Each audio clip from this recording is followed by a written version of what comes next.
Ready to move in premium triplex villas at Bachapalli APR projects. పరీక్షలు నిర్వహించి results ఇచ్చినటువంటి అంశాన్ని మీరు గమనించాలి.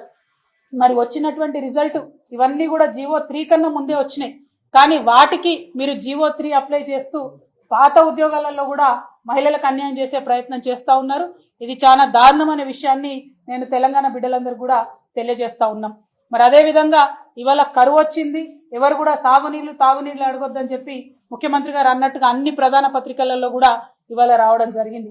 ఇది కరువు కాదు, కాళేశ్వరం ప్రాజెక్టుని బద్నాం చేయాలి, కేసీఆర్ గారిని బద్నాం చేయాలి అనేటటువంటి ఉద్దేశంతో రాష్ట్ర ముఖ్యమంత్రి రేవంత్ రెడ్డి గారు సృష్టించినటువంటి కృత్రిమమైనటువంటి కరువు ఇది అని చెప్పి ఇవాళ మేము ప్రజలందరికీ తెలియజేస్తా ఉన్నాం.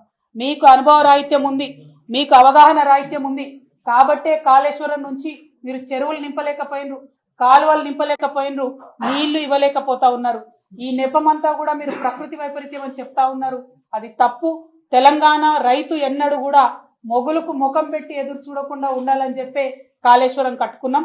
అందులో చిన్న సమస్య ఏదన్నా ఉంటే దాన్ని రిపేర్ చేయండి, దాన్ని ఎంక్వైరీ చేయండి, మీరు పొలిటికల్ గా కక్ష సాధింపు చర్యలు తర్వాత చేయండి. కానీ ఇవాళ పొలాలు ఎండబెట్టడం, రైతులకు అన్యాయం చేయడం అన్నది మాత్రం చాలా దారుణం. కాళేశ్వరం నీళ్లను ఎట్లా వినియోగం చేసుకోవాలో మీకు తెలియనటువంటి అనుభవ రాహిత్యంతో తెలంగాణ ప్రజలు, రైతులు తీవ్రంగా నష్టపోతున్న విషయాన్ని ప్రజల దృష్టికి మరొకసారి తీసుకొస్తా ఉన్నాం. అదేవిధంగా ఎంతసేపు పొలిటికల్ అంశాలు తప్పితే ఇంకొక అంశం ముఖ్యమంత్రి గారు మాట్లాడతలేదు.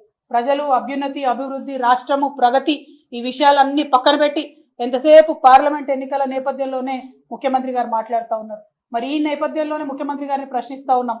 4 సౌత్ ఇండియన్ స్టేట్స్ ఢిల్లీలో ధర్నా పెడితే, కేరళ నుంచి ధర్నా పెట్టి బీజేపీని ప్రశ్నిస్తే ఎక్కడ కూడా మన ముఖ్యమంత్రి గారు మాట్లాడలేదు.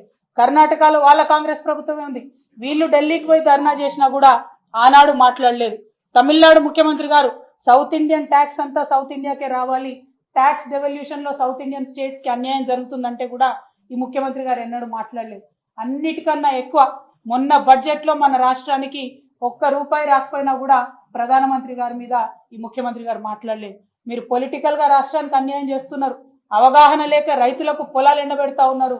చాలా దారుణమైనటువంటి ఒక మహిళలంటే నిర్లక్ష్య వైఖరితోని మహిళలకు ప్రభుత్వ ఉద్యోగ అవకాశాల్లో గండి కొడతా ఉన్నారు. మరి ఈ వైఖరిని అంతా కూడా మేము ప్రజల ముందు స్పష్టంగా ఎత్తి చూపుతాం. మేము రేపటి నాడు మార్చి 8 నాడు పర్మిషన్ అడుగుతా ఉన్నాం ధర్నా చేయడానికి.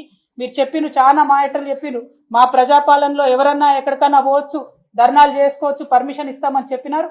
మరి ఇవాళ మీరు అన్న మాట నిజమైతే రేపు మాకు పర్మిషన్ ఇవ్వండి. ఇట్స్ ఎ పొలిటికల్ మీటింగ్, శాంతియుతంగా పొద్దు నుండి సాయంత్రం వరకు కూర్చుంటాం, ప్రజలకు జరుగుతున్నటువంటి అన్యాయాన్ని వివరించి చెప్పేటటువంటి ప్రయత్నం చేస్తాం.